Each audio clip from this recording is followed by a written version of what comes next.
ইসলামের ইতিহাসের এমন একজন মানুষ যিনি ছিলেন সবচেয়ে ভয়ঙ্কর শাসক, যিনি ছিলেন ইসলামের সবচেয়ে বড় শত্রু, কিন্তু ইতিহাস তাকে মনে রাখে ইসলামের সবচেয়ে ন্যায়পরায়ণ বাদশাহ হিসাবে। কিভাবে সম্ভব? কিভাবে একজন নির্মম যোদ্ধা হয়ে উঠলেন মানবতার রক্ষক? মাত্র কয়েক বছরের মধ্যেই তিনি এমন এক সাম্রাজ্য গড়ে তুলেছিলেন যা আলেকজান্ডার দ্য গ্রেট বা রোমান সাম্রাজ্যেরও কল্পনার বাইরে। তিনি এমন এক শাসক যিনি রাতের আধারে ছদ্মবেশে শহর ঘুরে দেখতেন যেন তার প্রজাদের কেউ অনাহারে না থাকে। একদিকে তিনি ছিলেন অপ্রতিরোধ্য বীর, অন্যদিকে ছিলেন চোখের পানিতে নরম হৃদয়ের মানুষ। কিন্তু তার জীবনের মোড় ঘুরল কিভাবে? কেন তিনি ইসলামের বিরুদ্ধে দাঁড়িয়েছিলেন এক সময়? আর কিসের সেই রহস্যময় মুহূর্ত যা তার ভাগ্যটা বদলে দিল, ইতিহাসকে পাল্টে দিল পুরো বিশ্বকে? প্রিয় দর্শক, আজকের এই ভিডিওতে সেই ইসলামের রহস্যময় মানব এবং আজ পর্যন্ত ইসলামের ইতিহাসের সবচেয়ে শক্তিশালী এবং সবচেয়ে বৃহৎ আকার সেনাবাহিনীর সেনাপতি, ইসলামের দ্বিতীয় খলিফা হজরত ওমর ইবনুল খাত্তাব রাদিয়াল্লাহু তাআলা আনহুর সেই অবিশ্বাস্য জীবনী আপনাদের সামনে তুলে ধরব। প্রিয় দর্শক, হজরত ওমরের ব্যক্তিত্ব বোঝার জন্য সেই সময়ের মক্কা শহরকে বোঝা অপরিহার্য। কারণ সেই সময় মক্কায় কয়েক শতাব্দী ধরে একটি গোত্র অর্থাৎ কুরাইশের এক চেটিয়া নিয়ন্ত্রণ ছিল এবং ধীরে ধীরে এই কুরাইশ গোত্রটি এত বড় হয়ে গিয়েছিল যে কুরাইশের লোকেরা নিজেই অনেক গোত্রে বিভক্ত হয়ে গিয়েছিল, মানে দল উপদলে বিভক্ত হয়ে গিয়েছিল এই বৃহৎ আকার কুরাইশ বংশটি। এবং এই গোত্রগুলোর মধ্যে মক্কায় শান্তি বজায় রাখার জন্য প্রতিটি গোত্রকে আলাদা আলাদা দায়িত্ব দেওয়া হয়েছিল। কুরাইশের তিনটি সবচেয়ে শক্তিশালী গোত্রের মধ্যে রাসূলুল্লাহ সাল্লাল্লাহু আলাইহি ওয়াসাল্লামের গোত্র বনু হাশিমের কাছে কুরাইশের ধর্মীয় ক্ষমতা ছিল, কারণ মক্কার কাবা ঘরের কারণে আরবের ধর্মের কেন্দ্রবিন্দু ছিল এই বনু হাশিমের নেতারা। আর এই বনু হাশিমের নেতা ছিলেন রাসূল সাল্লাল্লাহু আলাইহি ওয়াসাল্লামের দাদা আব্দুল মুত্তালিব এবং তারপর তার চাচা আবু তালিব। কুরাইশের দ্বিতীয় শক্তিশালী গোত্রটি ছিল বনু উমাইয়া। এই গোত্রটি কুরাইশের মধ্যে শুধুমাত্র একটি কারণে বিখ্যাত ছিল, আর তা হলো টাকা। তাই মক্কার সমস্ত অর্থনীতি এই পরিবার অর্থাৎ বনু উমাইয়ারা নিয়ন্ত্রণ করত এবং এই গোত্রের নেতা ছিল আবু সুফিয়ান। এবং পরিশেষে কুরাইশের তৃতীয় শক্তিশালী গোত্র ছিল বনু মাখজুম, যারা মক্কার যোদ্ধা পরিবার ছিল। তাই মক্কার প্রতিটি যুদ্ধের পরিকল্পনা এই পরিবারের সদস্যরা করত এবং সবচেয়ে বেশি অস্ত্র এই পরিবারের কাছেই ছিল। এবং বনু মাখজুমের নেতারা সবচেয়ে শক্তিশালী নেতাদের মধ্যে ছিলেন, যাদের মধ্যে একজন আবু জাহেল নামেও পরিচিত ছিল, যদিও তাকে ওই সময় আবুল হেকাম বা বুদ্ধির রাজা বলা হতো। কিন্তু হজরত ওমর রাদিয়াল্লাহু আনহু এই তিনটি গোত্রের কোনোটির মধ্যেই ছিলেন না। তার সম্পর্ক কুরাইশের অন্য একটি গোত্র বনু আদি এর সাথে ছিল, যা কুরাইশের রাষ্ট্রদূতদের গোত্র ছিল, অর্থাৎ কুরাইশদের মুখপাত্ররাই বেশিরভাগ এই গোত্র থেকে হতো এবং যখনই কুরাইশদের মধ্যে কোনো যুদ্ধ হতো সেই যুদ্ধগুলো এই গোত্রই সমাধান করত এবং তাদের নেতা ছিলেন খাত্তাব, হজরত ওমর রাদিয়াল্লাহু আনহুর পিতা। তাই হজরত ওমরের ব্যক্তিত্বের এই দিকটি ছিল যে তিনি যে কোনো বড় সমস্যা খুব সহজেই আলোচনা ও বিতর্কের মাধ্যমে সমাধান করতে পারতেন। তিনি তার পিতার গোত্র বনু আদি থেকে এই গুণটি পেয়েছিলেন। হজরত ওমর রাদিয়াল্লাহু আনহুর ব্যক্তিত্বের অন্য একটি দিকও ছিল, যা আমরা সবাই প্রায় শুনি, যে তিনি খুব রাগী মানুষ ছিলেন এবং কথায় কথায় অন্যের গর্দান কাটতে প্রস্তুত থাকতেন। হজরত ওমরের ব্যক্তিত্বের এই প্রবণতা তিনি তার মা হানতামা বিনতে হিশাম থেকে পেয়েছেন, যার সম্পর্ক বনু আদি গোত্র থেকে নয় বরং বনু মাখজুম গোত্র থেকে, যারা কুরাইশের যুদ্ধ বিগ্রহ করার গোত্র ছিল। এই গোত্রের মানসিকতা বোঝার জন্য এটাই যথেষ্ট যে এই গোত্র থেকেই জন্মেছিলেন হজরত ওমর রাদিয়াল্লাহু আনহুর চাচাতো ভাই, যার নাম খালিদ বিন ওয়ালিদ। এই খালিদ বিন ওয়ালিদ রাদিয়াল্লাহু তাআলা আনহু কূটনৈতিক কৌশলে শ্রেষ্ঠ ছিলেন। তিনি মূলত তার পিতার কাছ থেকে শিখেছিলেন এই সকল কলাকৌশল। এবং খালিদের অন্যতম একটা বৈশিষ্ট্য ছিল, তিনি আগে মিষ্টি ভাষায় কথায় বোঝানোর চেষ্টা করতেন, সমাধানের চেষ্টা করতেন। কিন্তু যদি কেউ সহজে না বুঝতো তাহলে আঙ্গুল বাঁকা করতেন, মানে তাদেরকে তিনি লাঠি ও তলোয়ার দিয়ে বুঝিয়ে দিতেন যেভাবে বোঝানো উচিত আর কি। আর এই গুণ তিনি তার মায়ের বংশ থেকে পেয়েছিলেন। দর্শক, বিশ্বের সবচেয়ে বড় বাদশাহ মুসলিম জাহানের খলিফা হওয়ার পরেও একদিন হজরত ওমর রাদিয়াল্লাহু তাআলা আনহুমা মক্কার সেই এলাকা দিয়ে যাচ্ছিলেন যেখানে তিনি ছোটবেলায় উট চড়াতেন, এবং তিনি বলেছিলেন, আল্লাহর কি মহিমা যে আমার জীবনে এমন একটি সময় ছিল যখন আমি এখানে উট চড়াতাম এবং সামান্য ভুলের জন্য আমার বাবা আমাকে খুব মারতেন। আর আজ এমন সময় এসেছে যে আমার এবং আল্লাহর মাঝে পৃথিবীতে আর কেউ নেই। অর্থাৎ সেই সময় হজরত ওমর রাদিয়াল্লাহু আনহু বিশ্বের সবচেয়ে বড় সাম্রাজ্যের নেতা এবং বিশ্বের সবচেয়ে শক্তিশালী প্রভাবশালী মানুষে পরিণত হয়েছিলেন। আল্লাহ ছাড়া দুনিয়ার বুকে তার চেয়ে শক্তিশালী আর কেউ ছিল না। হজরত ওমর রাদিয়াল্লাহু তাআলা আনহু মক্কায় জন্মগ্রহণ করেন এবং যৌবনে লম্বা ও শক্তিশালী হওয়ার কারণে খুব দ্রুত মক্কার সবচেয়ে শক্তিশালী কুস্তিগির হয়ে ওঠেন। কথিত আছে যে যখন তিনি কোনো দলের সাথে হাঁটতেন তখন মনে হতো যেন বাকি সবাই মাটিতে হাঁটছে আর তিনি উটের পিঠে বসে আছেন। অর্থাৎ আজকের দিনে হিসেব করলে প্রায় 6 ফুট 6 ইঞ্চি বা 6 ফুট 7 ইঞ্চি উচ্চতার সমান। হজরত ওমর রাদিয়াল্লাহু তাআলা আনহু এবং অন্যান্য গড় মানুষের মধ্যে উচ্চতার অনেক পার্থক্য থাকত। ধীরে ধীরে হজরত ওমর রাদিয়াল্লাহু আনহু নিজের গোত্র বনু আদির নেতৃত্ব গ্রহণ করতে শুরু করেন, মক্কার বড় বড় সর্দারদের সাথে মিটিংয়ে বসতে শুরু করেন এবং মক্কার সবচেয়ে মেধাবী রাষ্ট্রদূত হয়ে ওঠেন। এর পাশাপাশি তিনি নিজের আমদানি রপ্তানির ব্যবসাও শুরু করেন। তিনি মক্কা, ইয়েমেন, সিরিয়ার মধ্যে নিয়মিত ভ্রমণ করতেন এবং অবশেষে যখন হজরত ওমর রাদিয়াল্লাহু আনহুর বয়স 27 বছর হলো তখন মক্কায় রাসূলুল্লাহ সাল্লাল্লাহু আলাইহি সাল্লাম নবুয়াতের ঘোষণা করলেন এবং ইসলামের দাওয়াত দিতে শুরু করলেন। কিন্তু হজরত ওমর রাদিয়াল্লাহু আনহু কুরাইশের রাষ্ট্রদূত এবং মুখপাত্র হওয়ার কারণে শুরুর দিকে ইসলামের বিরোধিতা করলেন এবং মুসলমানদের বিরুদ্ধে নিজের মামা আবু জাহেলের পক্ষে দাঁড়ালেন। ইসলামের আগে হজরত ওমর রাদিয়াল্লাহু আনহুর খুব একটা সুনাম ছিল না, কারণ তিনি অনেক ইসলাম বিরোধী কর্মকাণ্ডে জড়িত থাকতেন। মানে মদ ও জুয়া ইত্যাদিতেও কিন্তু তার সম্পৃক্ততা ইসলাম গ্রহণের পূর্বে ছিল এবং ইসলামের প্রতি তার এতটাই ঘৃণা ছিল যে নিজের গোলামকে শুধুমাত্র মুসলমান হওয়ার কারণে একদিন এতটাই মেরেছিলেন যে মেরে মেরে তিনি ক্লান্ত হয়ে পড়েছিলেন। দেখতে দেখতে সময় যত গড়াতে থাকলো ধীরে ধীরে মুসলমানদের সম্পর্কে হজরত ওমর রাদিয়াল্লাহু তাআলা আনহুর অবস্থান কিছুটা বদলাতে লাগলো। এই কারণে একদিন যখন তিনি মক্কায় সেই গোলামের পাশ দিয়ে যাচ্ছিলেন যাকে তার মালিক আবু জাহেল মুসলমান হওয়ার কারণে মেরে প্রায় অজ্ঞান করে দিয়েছিল, তো ওমর এই দৃশ্য দেখে নিজেই গিয়ে তাকে হাত দিয়ে সোজা করে তুললেন। সেই গোলাম তখন ওমর রাদিয়াল্লাহু তাআলা আনহুকে বলল, কেবল আল্লাহই আপনাদের দুজনের ব্যাপারে ভালো জানেন। যার অর্থ হজরত ওমর রাদিয়াল্লাহু আনহু তখন বুঝতে পারেননি মূলত এই গোলাম সেই দিন রাসূল সাল্লাল্লাহু আলাইহি সাল্লামের ওই দোয়ার দিকে ইঙ্গিত করেছিল যা রাসূল সাল্লাল্লাহু আলাইহি ওয়াসাল্লাম আল্লাহর কাছে করেছিলেন। রাসূল সাল্লাল্লাহু আলাইহি সাল্লাম আল্লাহর কাছে একটা বিশেষ দোয়া করে বলেছিলেন, হে আল্লাহ, মক্কার এই দুই ওমরের মধ্যে যে কোনো একজনকে ইসলামের জন্য কবুল করো। এক ওমর ইবনুল খাত্তাব, অন্যটি আমর বিন হিশাম অর্থাৎ আবু জাহেল। মক্কার কুরাইশদের মুসলমানদের থেকে দূরে রাখার জন্য আবু জাহেল এবং আবু সুফিয়ান বারবার মক্কার গণ্যমান্য ব্যক্তিদের মিটিং ডেকে তাদেরকে বোঝানোর চেষ্টা করত যে মুহাম্মদের কারণে তাদের ধর্ম তো খারাপ হচ্ছেই, কিন্তু তার সাথে আমাদের অর্থনীতি এবং সম্মানও খুব খারাপ হয়ে যাচ্ছে। এই সমস্ত মিটিংয়ে বারবার বসে একদিন হজরত ওমর রাদিয়াল্লাহু আনহু রাসূল সাল্লাল্লাহু আলাইহি সাল্লামের প্রতি খুব বিরক্ত হয়ে গেলেন এবং অবশেষে তিনি এমন একটি সিদ্ধান্ত নিলেন যা এর আগে কারও করার সাহস ছিল না, আর তা হলো রাসূল সাল্লাল্লাহু আলাইহি সাল্লামকে হত্যার সিদ্ধান্ত এবং তিনি নিজের তলোয়ার নিয়ে সরাসরি দারুল আকরামের দিকে রওনা হলেন, যা মক্কার মুসলমানদের সদর দপ্তর ছিল। কিন্তু আল্লাহ তাআলা হজরত ওমরকে ভয়ানক এই গুনাহ থেকে বাঁচালেন। সেটা এভাবে যে যখন হজরত ওমর রাদিয়াল্লাহু আনহু দারুল আকরামের দিকে যাচ্ছিলেন তখন রাস্তায় তার এক ঘনিষ্ঠ বন্ধুকে পেলেন। তার সেই বন্ধু কিছু সময় আগেই গোপনে মুসলমান হয়েছিল, কিন্তু সে হজরত ওমর রাদিয়াল্লাহু তাআলা আনহুকে তা জানায়নি। সে হজরত ওমরকে থামিয়ে বলল, ওমর কোথায় যাচ্ছ?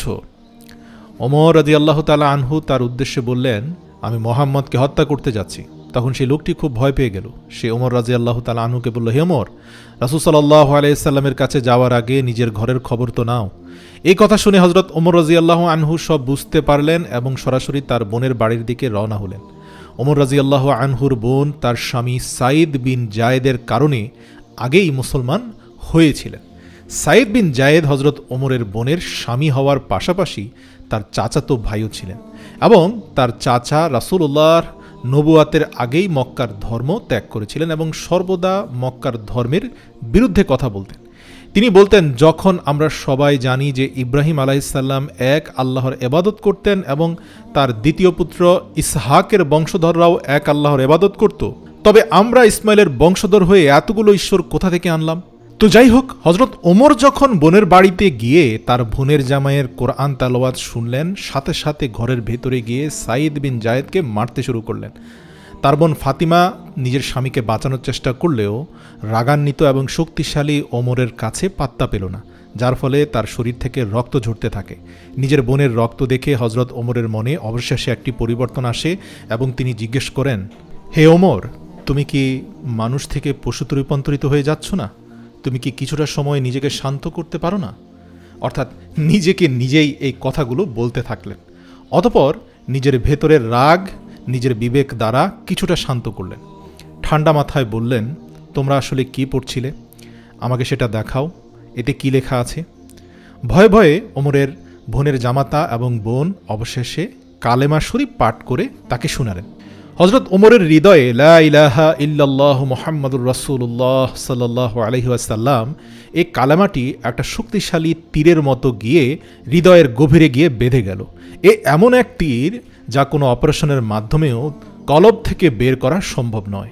তিনি এক এবং অদ্বিতীয় সৃষ্টিকর্তায় বিশ্বাসী হয়ে মুহূর্তের মধ্যে নিজেও আবার বোনের জামাতা এবং বোনের সাথে সেই কালেমা পড়তে লাগলেন।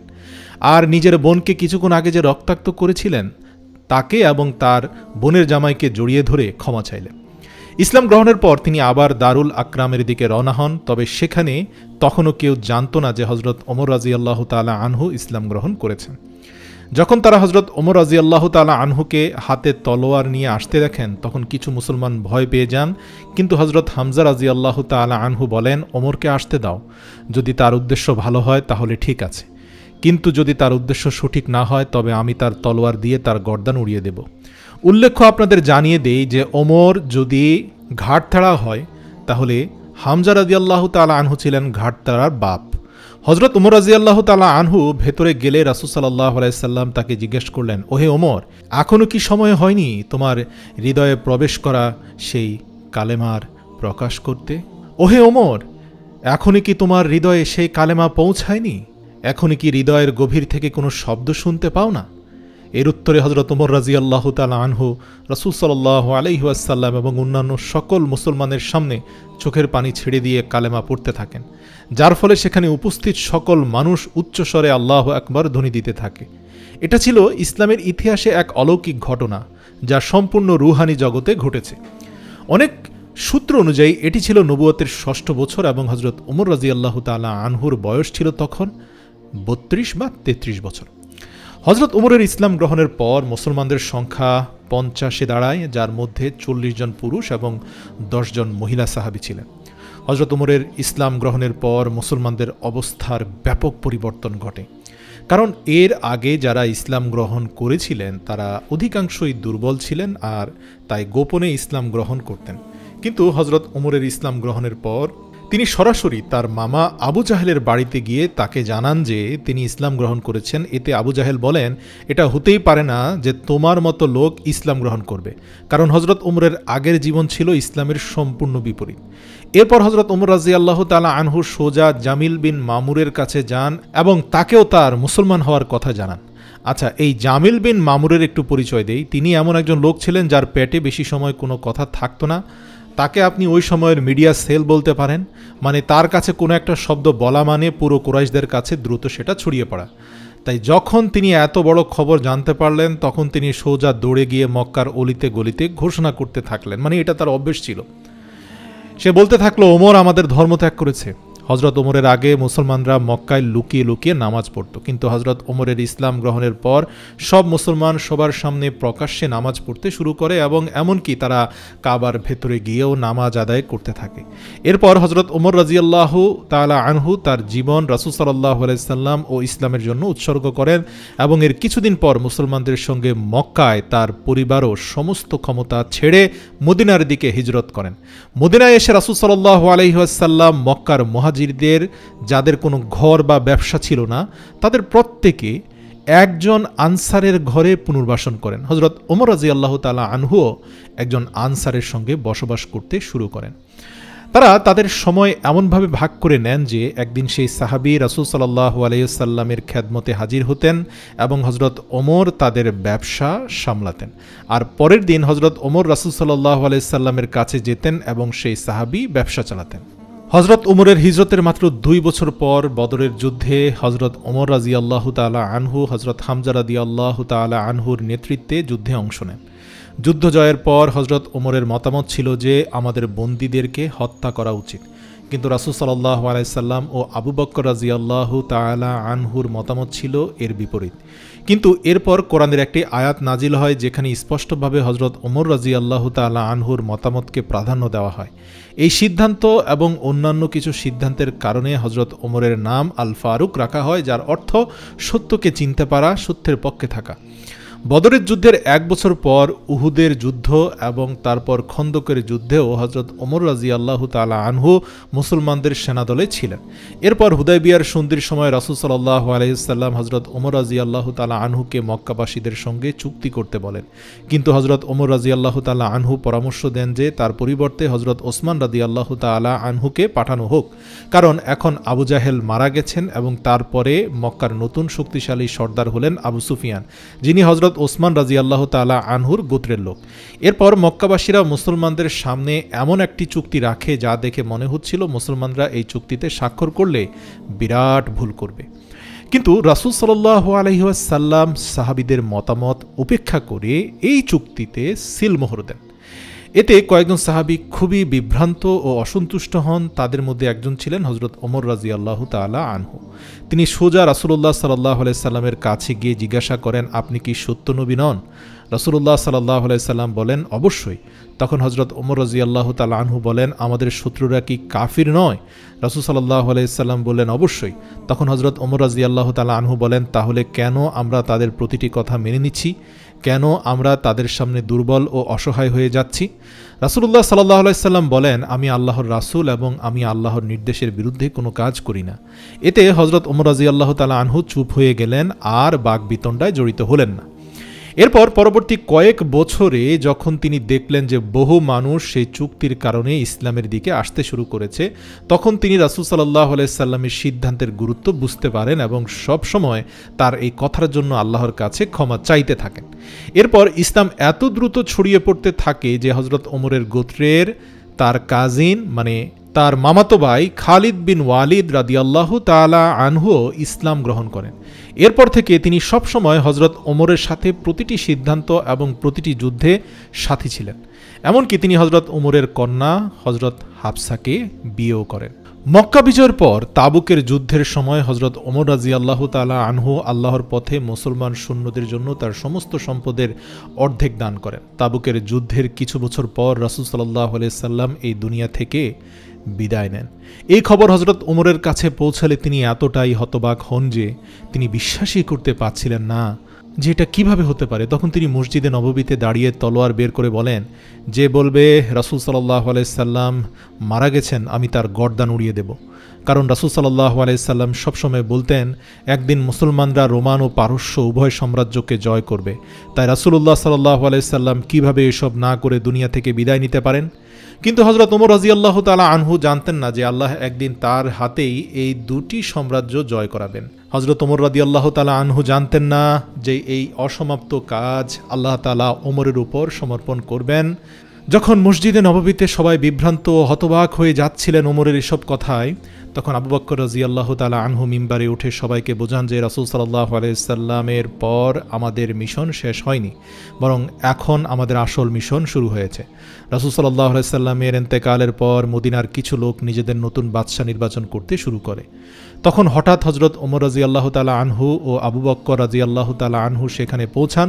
হজরত ওমর রাদিয়াল্লাহু আনহু যখন দেখেন যে সেখানকার পরিস্থিতি ধীরে ধীরে খারাপ হচ্ছে, তখন তিনি পরিস্থিতি নিয়ন্ত্রণে আনার জন্য সর্বপ্রথম হজরত আবু বকরের হাতে বায়াত গ্রহণ করেন। এরপর ধীরে ধীরে বাকি সবাই এসে হজরত ওমরের হাতে বায়াত গ্রহণ করেন এবং এভাবেই হজরত আবু বকর রাদিয়াল্লাহু আনহু হজরত ওমরের কারণে মুসলমানদের প্রথম খলিফা হন। আবু বকর রাদিয়াল্লাহু আনহু খলিফা হওয়ার পর হজরত ওমর রাদিয়াল্লাহু আনহু মুসলমানদের এই সাম্রাজ্যের দ্বিতীয় কমান্ডার ছিলেন। অর্থাৎ যদি হজরত আবু বকর বাদশাহ হতেন তবে হজরত ওমর ছিলেন তার প্রধানমন্ত্রী। তারা উভয়ে অন্যান্য সাহাবীদের সাথে মিলে সমগ্র আরবকে পুনরায় একত্রিত করার চেষ্টা করেন। অবশেষে ইয়ামামার যুদ্ধের পর আরবের লোকেরা আবার একত্রিত হয়।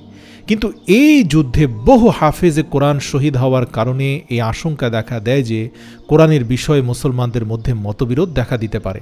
তাই সর্বপ্রথম হজরত ওমরের মনে এই ধারণা আসে যে আমাদের অবিলম্বে কোরআনকে একটি বইয়ের আকারে সংকলন করা উচিত। অর্থাৎ আজকের বিশ্বের সমস্ত কোরআন যা বইয়ের মতো লেখা অবস্থায় পারা আকারে সূরা আকারে সাজানো আছে, তার অনেকটা কৃতিত্ব হজরত ওমর রাদিয়াল্লাহু তাআলা আনহুর। আরবের সকলকে একত্রিত করার পর খলিফা আবু বকরের নির্দেশে মুসলমানরা সরাসরি পারস্য সাম্রাজ্যের উপর হামলা চালায় এবং কয়েক মাসের মধ্যে তাদের কাছ থেকে এই পুরো এলাকা দখল করে নেয়।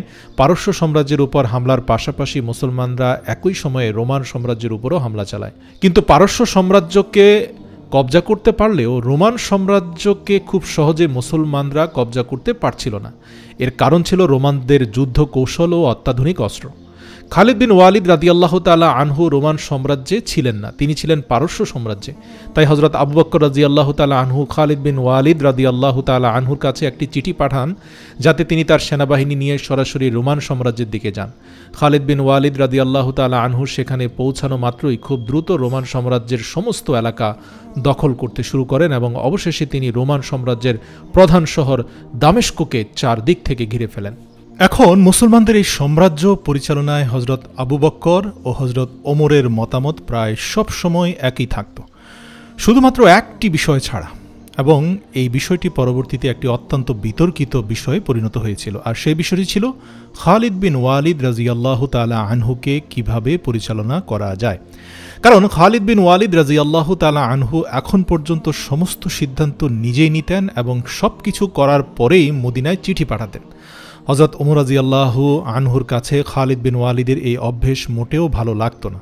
তাই হযরত ওমর রাদিয়াল্লাহু তাআলা আনহু যখন খলিফা হন, তিনি কিছু সময়ের জন্য মুসলমানদের সবচেয়ে বড় সেনাপতি খালিদ বিন ওয়ালিদ রাদিয়াল্লাহু তাআলা আনহুকে তার পদ থেকে সরিয়ে দেন। এতে খালিদ বিন ওয়ালিদ রাদিয়াল্লাহু তাআলা আনহু তার উপর খুব অসন্তুষ্ট হন। যখন মুসলমানদের সেনাবাহিনী মদিনায় পৌঁছায়, তখন মদিনায় মুসলমানদের খলিফা আবু বকরের শরীর খুব খারাপ হয়ে যায়। তিনি বুঝতে পারেন যে এটি তার দুনিয়ার শেষ দিন। তাই তিনি সমস্ত বড় সাহাবীকে ডেকে বললেন, আমি আর তোমাদের খলিফা নই, তোমরা নিজেদের মধ্যে পরামর্শ করে যাকে চাও তোমাদের নতুন খলিফা নির্বাচন করো।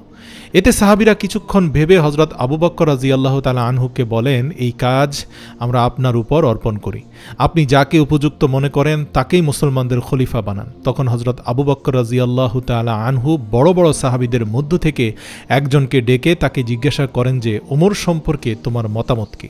সেই সাহাবী বলেন, হ্যাঁ, হযরত ওমর খুব ভালো মানুষ, তবে তার ব্যক্তিত্ব খুব কঠোর। তখন হযরত আবু বকর রাদিয়াল্লাহু তাআলা আনহু হযরত ওমরকে সমর্থন করে বলেন, ওমর শুধু এই কারণে কঠোর হন কারণ তিনি আমাকে সব সময় নরম দেখেন, কিন্তু যখন তিনি নিজে খলিফা হবেন তখন তার ব্যক্তিত্ব সম্পূর্ণ বদলে যাবে।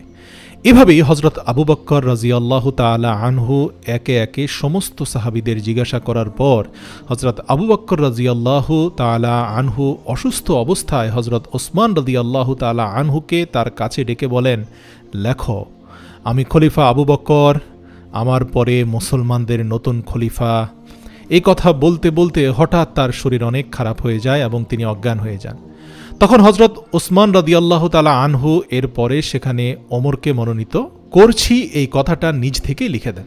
কিছুক্ষণ পর যখন আবু বকর রাদিয়াল্লাহু তাআলা আনহুর জ্ঞান ফিরে, তখন তিনি সেটা দেখে বলেন, ঠিকই আছে ওসমান, নিঃসন্দেহে তুমি বিচক্ষণ, সঠিক নামটি লিখেছ।